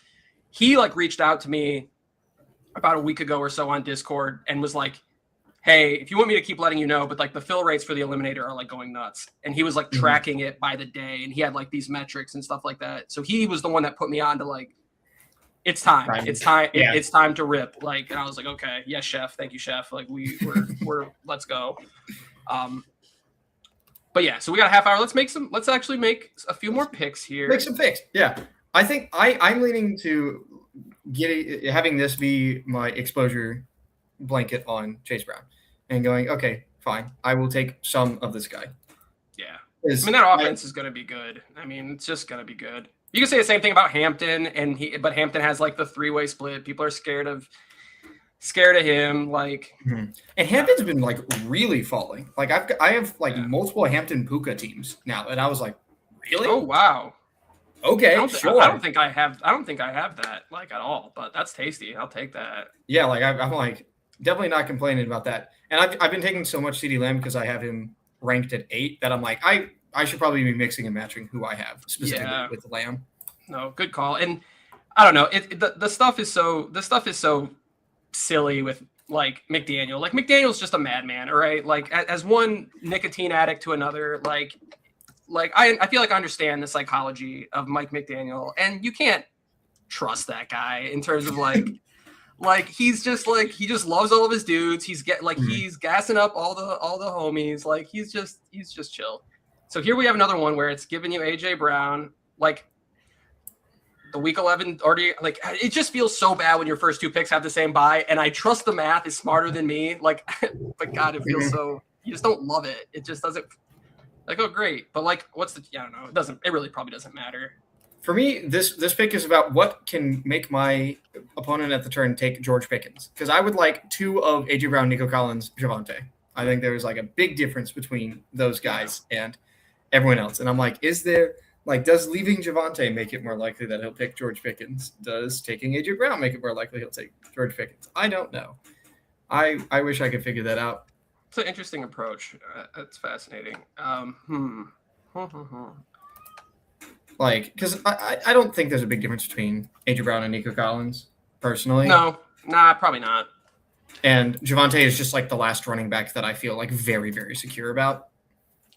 I don't know how much I've done this, but if I was like breaking ties between those, maybe I go Nico because like, and I'm not even necessarily saying for this pick. Like my pick here might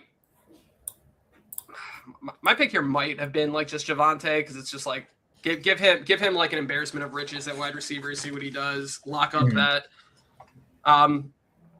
just the week 14 and being like attached to that offense is just so like, and he was another guy that was on the winning team, and I had to watch him not do shit on Christmas Day. Yep. Like, I love that all this shit's just gonna be burned in my memory. Like, oh yeah, like forever, for years. Yeah. But he's still that dude on that offense, and the bye week is so nice. But yeah, I think Javonte is probably.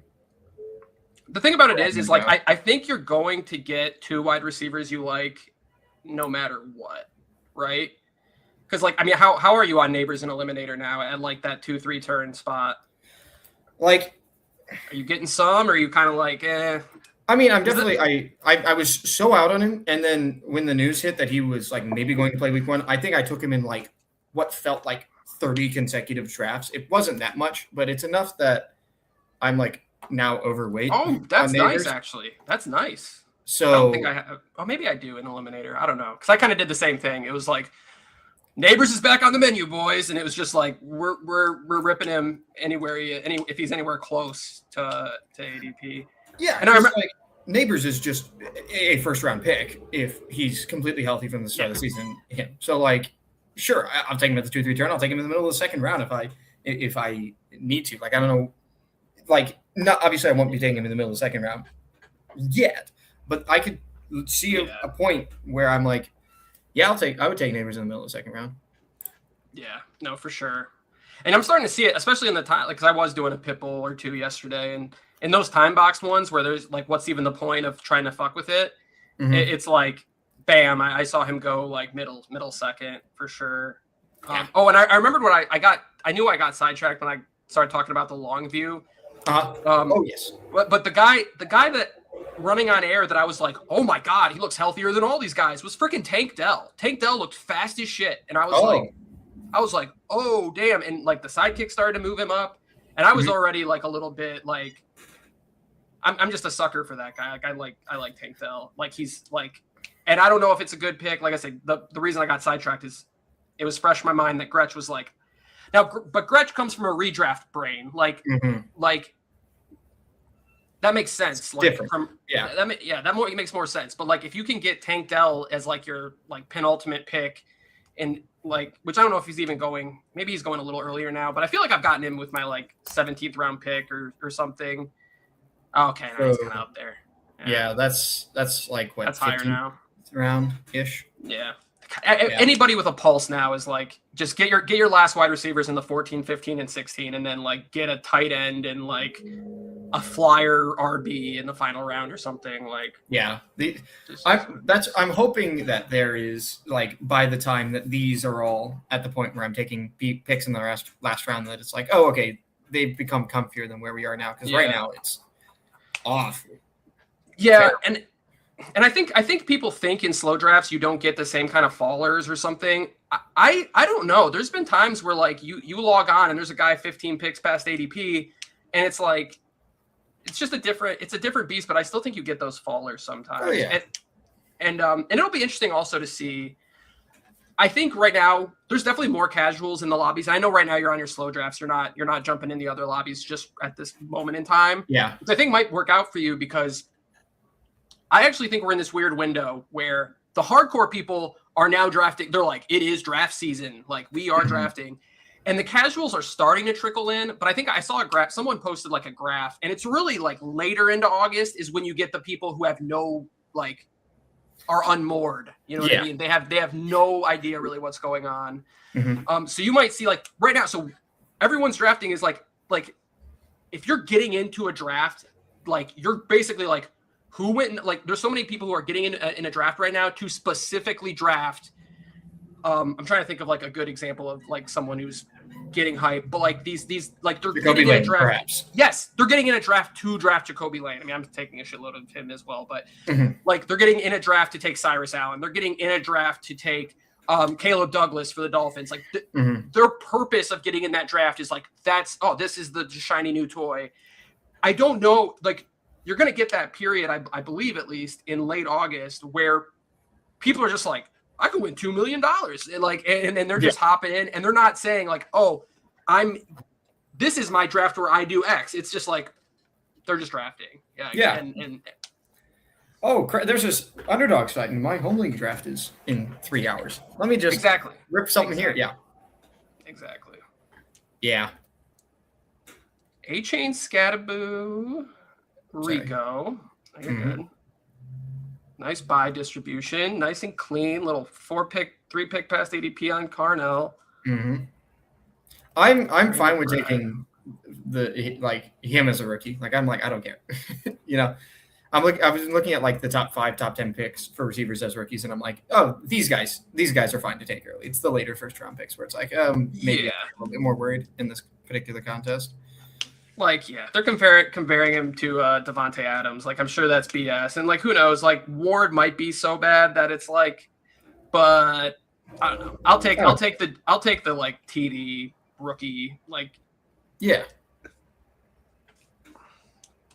so what's your thoughts here? My Harvey thought- at the top of the kick. I know you like Dak. Dak's got a great bye week, and I think Dak's a good pick in general in Eliminator. I don't know how much I actually have, but Yeah, it's like I like Dak as an idea. I think he's expensive. Like That's I fair. like Dak a little bit more than Brock Purdy, but not 2 full rounds more than Brock Purdy is. he really does. Maybe that's why I don't have a lot. I didn't really it never really completely clicked to me how much higher he goes than Brock. Yeah, like it's crazy. Like my lean here is just Harvey. Like Yeah. I think Chuba Hubbard. Hold on. Rest in peace, Chuba Hubbard. Yeah, for real. I had so much Chuba last year. That was one of my big stands too. He had like the latest possible buy, and I was like, everyone's underestimating this guy. And then like Rico eats his lunch all year, and I'm like, well, those teams weren't the ones that won. So sorry, sorry, 20% Chuba Hubbard. Like you're just gonna get lost in history. I think I was really in on Chuba Hubbard 2 years ago. I think it was the first Jonathan Brooks year because I was like, who cares about this Jonathan Brooks guy? Like it was absolutely for the wrong reasons, but it definitely had the right results. Yeah. Oh, this is another one of my like happy little starts that is going to be a disaster to actually like land the. I have one of these. I have one of the Amon Justin J Jeffs. I have one where it's like, if you get it through, you got the fall. It's like I have one of these, and I wonder if it's done. I don't know if it's done. And this is why I'm like I'm happy to take Rice on this team, and I don't think I need to talk about it. I will be taking Jacobs on this team. I'm like I'm just gonna shove all the risky picks here because I'm like I'm gonna need these guys to be good early. Yeah, well, and like also Jacobs I think is just a clear pick here. Yeah, and he's coming back soon. 5 picks past ADP at this point in the draft is not nothing by any means. That's pretty nice. No, I think that's an obvious pick here. Yeah. Just take Jacobs. Because, like, I kind of don't think Jacobs can hold up for an entire season. That is completely biased by what you and I went through with him last year. Yep. But when do you need him really the most is you need him week 5 and 6 because your receivers have an early bye. Like, you just want him to have a score that's, like, substantial, so whatever you have like cobbled together at wide receiver for that week is enough. You know what I mean? Yeah. Perfect pick. That's a slam dunk there. Feels good. This is probably going to be an easy Rachaad White for me as well. Yeah. Yeah. I like this running back room, but I'm really comfortable with the receiver room and already have Dak. I don't think I need Hurdy. Although I love the like quarterback to running back like stacks in the Eliminator because I'm like betting on teams is nice, obviously, but McCaffrey receives too much for me to be like super comfortable calling that like a fake stack. That's just a real stack at that point, and I'm not sure. Yeah. How much I comfortable with that? So yeah, pull the trigger on Rachaad White there. No, and the Frenchies. The Frenchies are different, I will say, than the regular Eliminators because a bunch of the early weeks are 2 out of 3 instead of 1 out of 2. Oh shit.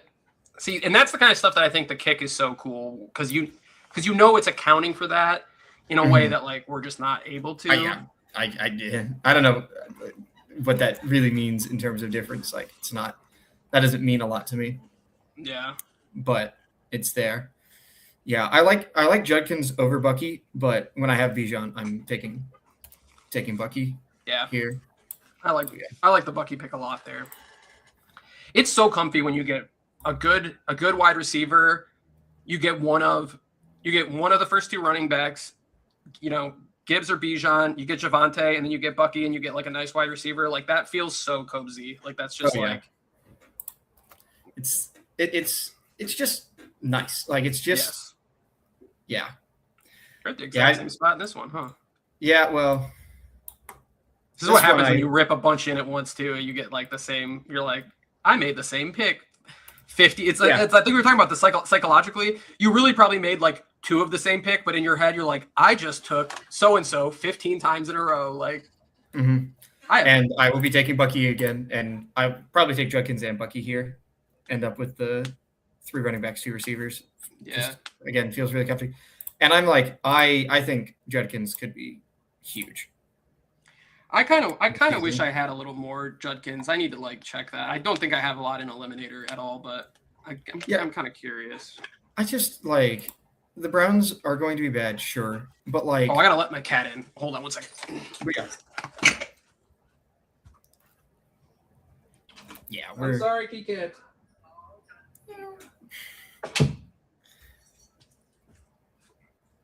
All right. Sorry about that. They're back. No worries.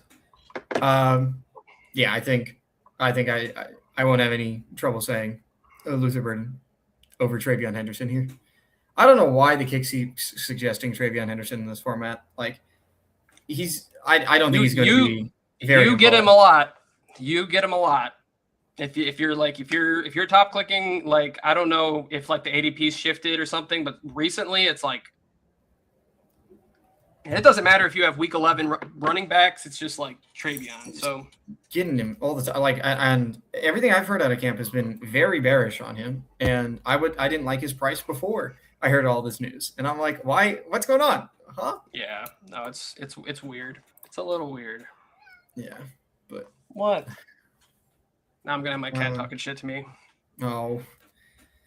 Well, at least, I'm sure she's at least being cute, or they're at least being cute. Well, yeah, talking shit.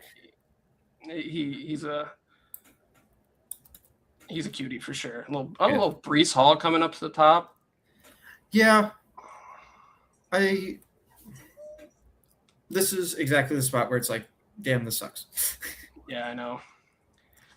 Yeah, and I don't know what it like. I adjusted a little bit, but if you look at if you looked at my like how many specifically number 4 picks that I got in Eliminator, and I know I can look this up on BBMDB, it's got to be nuts because I had at one point I had like 25% Puka. Oh my gosh! And it was just like, and I don't like I know I probably should have started to just take some CMC over him earlier, but it was like, man, this guy is like one of the like CMC's old and Puka, despite being by all accounts, just a remarkable dumbass, like just a truly like cartoon stupid. Yeah, just a cartoon character of a dumbass. Like, like we're running into glass doors now, which who amongst us though? But fair, like, yeesh. But it is one of those. But like, it's so annoying because it's not the Puka pick. It's this. It's the then you get the AJ Brown, London.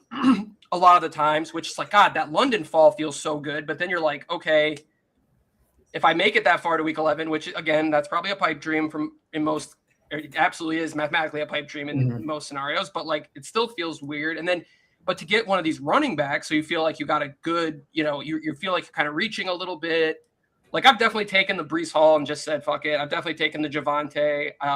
I've probably taken a decent amount of Nico, and I've done the double 11s. I've done it plenty of times. There's a lot of times where I just wanted to see like what would happen if I just like went with completely what the kick would say. But then it was like, oh, now I have Romeo Dobbs. Okay, so now I have 3 week 11 wide receivers in my top 4 wide receivers or whatever, and it's like, what the fuck is going on? Yeah. And it just feels so bad. But what can you do? Yeah. But it's like, but again. It's like you got to get to week 11. There is that part of like you have to get to week 11 to make it by week 11. So it's like, but I don't know what would be your gut here. What would be your gut here though? My gut is to just suck it up and take AJ Brown. Yeah. I mean, and part of it is just because I'm like, I've AJ Brown ranked pretty. Like I have Drake London ahead of AJ Brown, and I think Drake London's ADP is behind AJ Brown, so I'm not getting a bunch of AJ. Okay. So when I do have him at the top, I'm like, I should probably just take him. Are you really out on Hall? Breece Hall, are you really out on him? I wouldn't say I'm like really out 16%. Like, I guess like I can look at your fucking percentages. I'm over here like interrogating you. It's like, oh, clearly not. Yeah, like I take a bunch of Breece and a bunch of Javonte. Like it's literally because I have George Pickens zeroed out here that I'm overweight pretty much everyone else in this range. Like I have George Pickens zeroed out, and I'm pretty much zeroing out Love. Okay, because I definitely like that Breece and Javonte pocket. Definitely like that. Now I don't have a ton of Pickens, especially in Eliminator, But what's your? I mean, you're a Cowboys fan, so what's your? Because I mean, that dude looked like he was balling out. What's your kind of anti? Is it just because you also said you had CeeDee Lamb 8, so you're clearly just Lamb's the alpha. George was maybe a flash in the pan, or is it more of like his personality? Like, what's your thoughts there? I think Pickens is awesome. Like, I think Pickens is a really, really good receiver, and I think that he will score a lot of fantasy points. I just don't think he's going to be scoring more points than Malik Neighbors or Rashee Rice or Zay Flowers, like number one offenses on really good teams. I think it's just the classic thing where it's like CeeDee Lamb missed a decent amount of games last year, and George Pickens took the mantle and ran with it because he's awesome, and that offense is awesome. And I think that we're indexing on that being what happens next year instead of like when that happened to T. Higgins, if Jamar Chase was out for a couple weeks, like T. Higgins would be at the 1-2 turn, and I'd be taking none of him. Like, I think we just have a very clear tendency to do this a lot, and I think that Ryan Flournoy is not zero. Like, him coming in this year is going to have some impact, and I think it's going to have more impact on Pickens than it is on Lamb. Okay. And I'm just like, I think it's would be really easy to get burned by Pickens at this price if he doesn't score a ton of touchdowns, and like there's more Javonte touchdowns and more CeeDee Lamb staying healthy and being an alpha. Like, that's sort of my general thesis on it. I think that all makes sense to me. Mm-hmm. Yeah, and it's like I wouldn't like. He's not like someone who I'm like really vocally actively against. I'm just like, I think he's wildly mispriced. Like, I mean, he's not a bad player. He's just wildly mispriced. I mean wildly mispriced, just like mispriced. Yeah, I think that's fair. I mean, and I think I haven't heard anyone say this specifically, but I think like what you're kind of getting at is like this guy is like a little more juiced up T. Higgins, and he goes how much further ahead than T. Higgins? Like almost 2 full rounds, right? Yeah. So it's like I kind of see where you're coming from. Is like this guy is, even if you think like the closest thing the closest analog we have is like to that wide receiver A or A1, A2 is the Chase Higgins, really. And it's like, how much better is he than Higgins? How much better? I mean, it's really comparable. So, I mean, yeah, I kind of see that. Like, I don't have a big, especially when someone's a fan of a team, I'm always interested too. Cause it's just like, you're just more locked in a little bit on the weird, like, 'cause I'm one of those people that like, I watch every freaking interview of Lions players. I like, am like obsessed with like the Lions, and like that can be good and bad. And like, I didn't have any Lions like last year on my team, obviously. And it was funny. My brother, I got farther, my brother was like, in the Lions season was going down the drain. And then I was having this insane run. My brother was like, the Lions were the sacrifice. We had to sacrifice the Lions this year for you. It's like, it is what it is. It's like, that's hilarious. I don't know if you watched the show Lost. Like, my brother is like a huge Lost fan. Okay. So there was a line in that show where it's like, that's the sacrifice the island demanded. And he has kept like, so like Jahmyr Gibbs would have like I played Jahmyr Gibbs in like a late week in the Eliminator, and it was the Steelers game. And by some miracle, legitimately one of my favorite players in the NFL, Jahmyr Gibbs, like had a horrible game. And my brother was like, that's the sacrifice the island demanded. Like, Jahmyr Gibbs with this absolute floor game. And I think I remember I remember because there was a game that he scored like 4.2 points or something like laughable. It was probably that Steelers game. And it was that game was a mind fuck. I won't even get into that game. Like that, how we lost to that Steelers team. No offense to Nez, the resident Steelers fan. Just but I was like, oh my God, we fucking suck. Whatever, we're done. Like, we don't deserve it this year. Like, all right, shockingly, we're right back here with Breece Hall at the top of the kick with Javonte Williams and Nico Collins. Okay. Yep. This one's a little bit more strange because it's like I'm probably going to end up taking Malik Neighbors when it comes back to us, which makes me go, okay, I should probably take Breece or Javonte. Yeah. So I think we'll go Breece here. We've been taking a lot of Javonte. I think I am Breece over Javonte.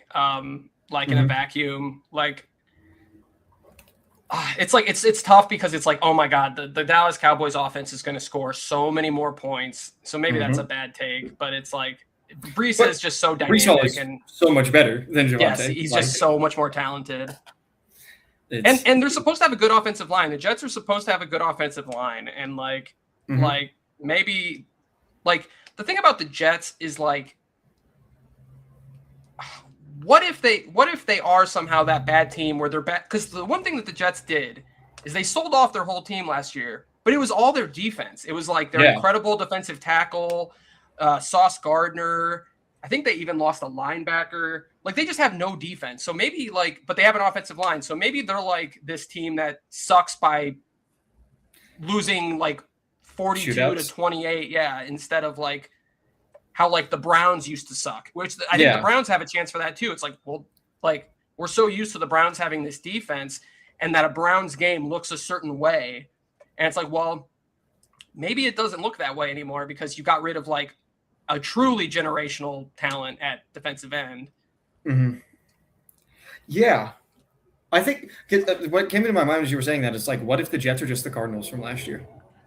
There's a lot of teams that are on that. Like, could they be a lot of shitty teams. Like, well, I say a lot. Mm-hmm. The Jets and the Vegas and the Raiders, mm-hmm. I think are both these two teams where it's like they're very high up on my. Could you just be the shitty team with no defense that's always behind and never has a prayer to win, but you have really fantasy viable like players? Like, could be. Yeah, no, and I think for me that would index me even more on like the Garrett Wilsons of the world. And I have a lot of Garrett Wilson. A.D. Mitchell, I guess. I've definitely have some of him. My Omar Cooper isn't quite at your level, but it's up there. Like it's packed. It's like $600 or something, which mm-hmm. I guess it's also weird. Like because I'm doing some higher stakes stuff that I didn't really do. Like I did like the $100 Dalmatian or the $101 Dalmatians, mm-hmm. stuff like that. So sometimes it's like my percentage. And again, and even though I won that money, like my brain is still not like my brain is not, you know what I mean? Like I see like 15% Omar Cooper. I'm like, that could be worse. And then I see $600 of like actual money on Omar Cooper. And I'm like, I don't like that at all. Really? Yeah. Actually, that sucks. But yeah, no, to talk to my mother for a second, I feel like the Panthers are specifically not in this group of teams. I feel like they're much more likely to be the Browns of old. If they're going to be bad. Especially, I mean, Brazil not getting there. Like, they've really improved their defense. Bryce Young is not getting any better at quarterback. I'm not a Jonathan Brooks truther, like, at all. Like, I think it is very possible that they're, like, Browns style bad. Yeah, you know, I mean, obviously, playoff team last year almost beat the Rams, which that doesn't really matter for us. I'm just, like, they're an interesting one. Like, and I don't mean that in like I like drafting them because I don't. And it doesn't feel good. And you know, I am like it's funny because now I'm finally getting to do all these other drafts except for my eliminator slows. And I am realizing like I have to take my brain because I was in the eliminator mode for that like stretch, you know, and it's like, and okay. It's like, so different. Like I don't care that this is a week 5 bye, you know what I mean? Like that doesn't matter to me at all in like whatever. But Carolina's interesting because they're – one second, let me finish before my ADD brain goes. The thing I'll say that to give your wonderful mother some hope is that division strikes me as a division where you could have a bunch of teams that don't really have defense and are, like, all over the place. You know what I mean? Like, Carolina Saints, would anybody be shocked if that's, like, a 42-35 game? Or, like, the Buccaneers their defense is taking a step back, and they really haven't had a secondary in like 2 years. So like pass game wise, and then the Falcons are like not really a defensive team, and I don't know, their guys should be in jail. Their one defensive end should be in jail, but that's beside the point. So yeah, but I am with you. Like when I think of those teams that could be the next Cardinals, Carolina does not even like enter the conversation. But like maybe that's wrong. I don't know. But sorry, and I kind of cut you off, but go on. No, you're good. You're good.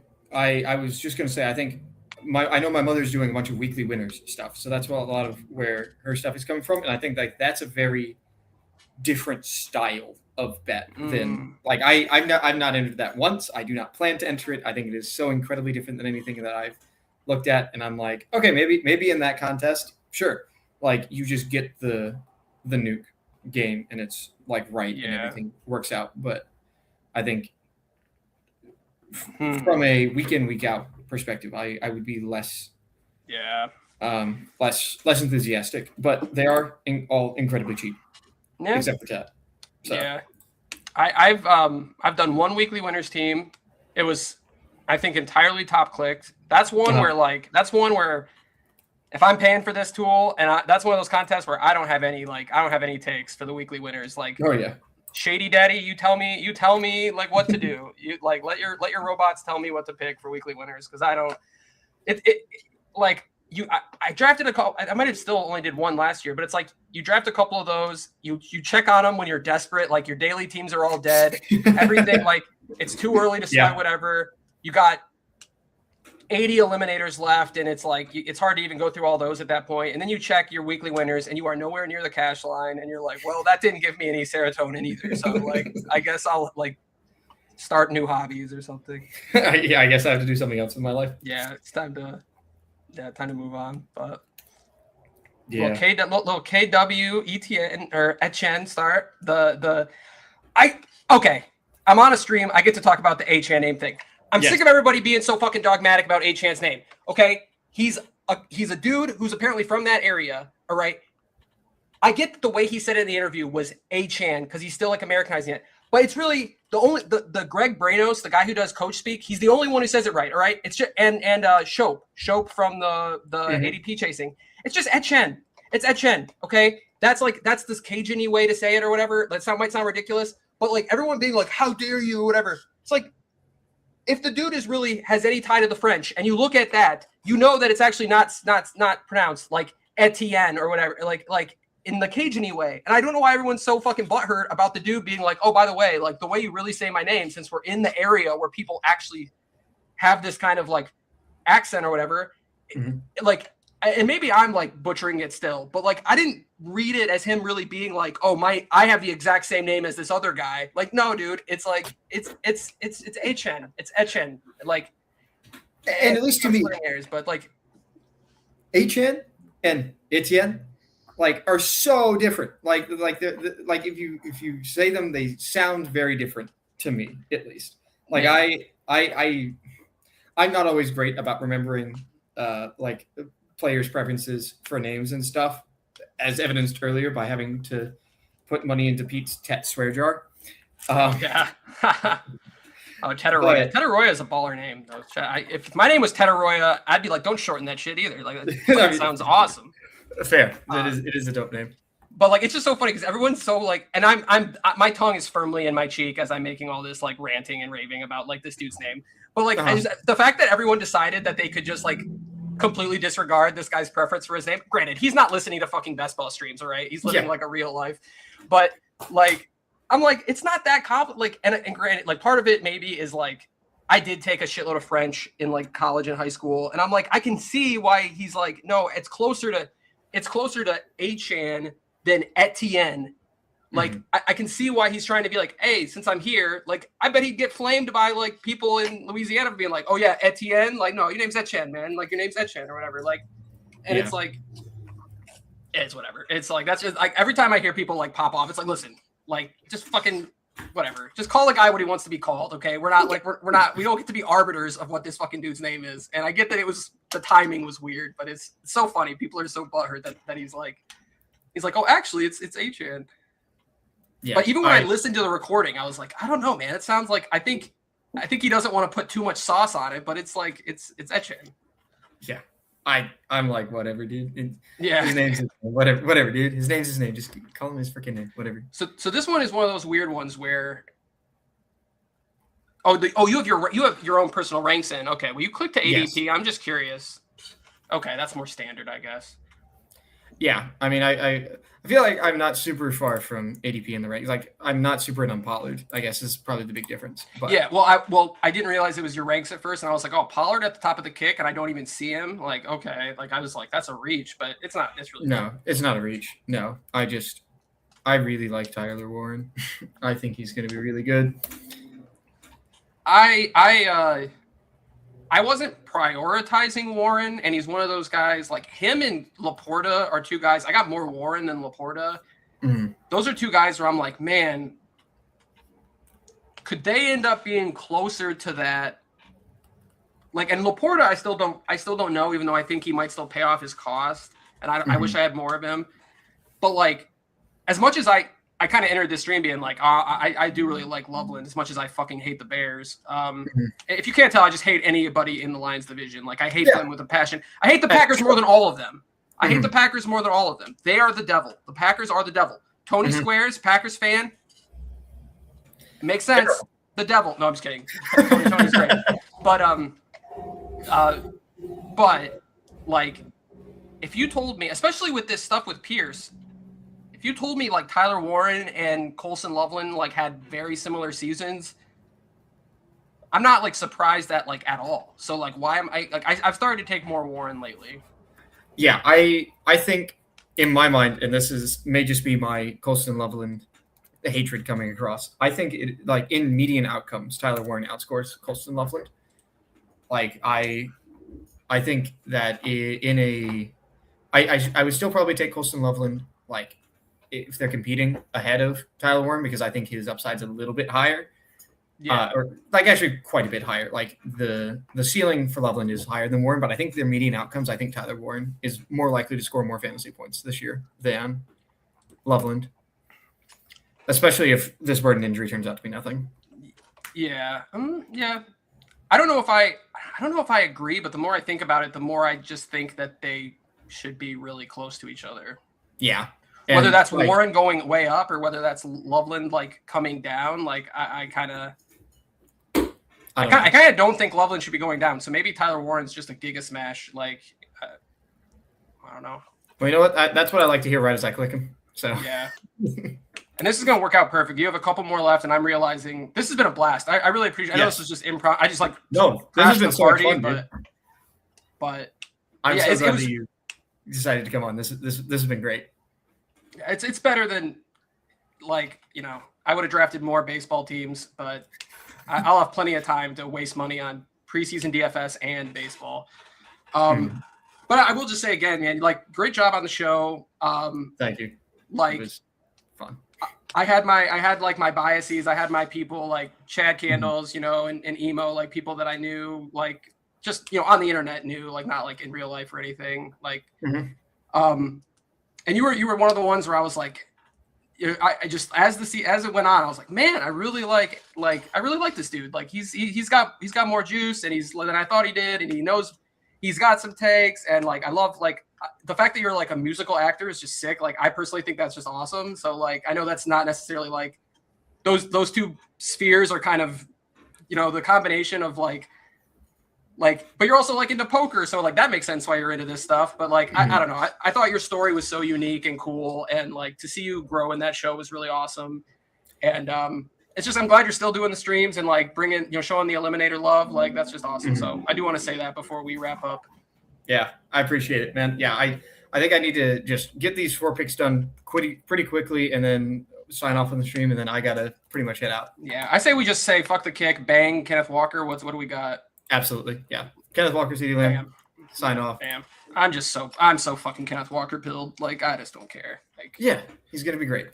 Here, I want London. Auto London. Yeah. Brown feels good. Frenchie. Big Mike, top of the ranks. The double 8s. Yeah, I'd go. I need to get my Burden exposure up, so I'd probably go Burden there. Yeah, I hope he does not miss week 1, but I kind of from all the latest stuff, it's like it's not really in question. Like I don't know. So yeah, like it's a grade. If it legitimately is a grade 1 strain, it's not something to be worried about. Oh, this is a complicated pick. Oh, that's annoying. I could take Price. You know what? You're here. I need to get my lines up. Let's just take J-Mo. Wait, 1 second. Where are you in the board? I'm a little worried because all these running backs. I want you to be able to get somebody. So we're at the 10. These 2 guys also probably want running backs. I really don't think all 4 of these guys are going to go. Yeah, so you will probably get because I personally like Ramondre better than. I mean, I know it's boring, but we're in the Eliminator. I like Ramondre over Travion and Price. Like, yeah, Like, so, and then your worst case is probably getting Warren back. So yeah, you can live with some JMO if you. That's a sick wide receiver room. Holy shit, that's a nice wide receiver room. Yeah, I'm like, I think as a little like last pick of the stream, a fitting into a wonderful stream that if we can make it work, I would love to do again sometime. But yeah, and the schedule's just always so weird with me. But the fact that you let me just hop on when I'm like, well, I got an hour to kill or whatever, like this was awesome. So I appreciate it. Of course, it's been a great time, but it is definitely time to go now. Thank you so much, everyone, for stopping by, and thank you so much, Yosh, for being here. It's been great. Keep grinding, man. I'll catch you. See y'all later. Bye-bye.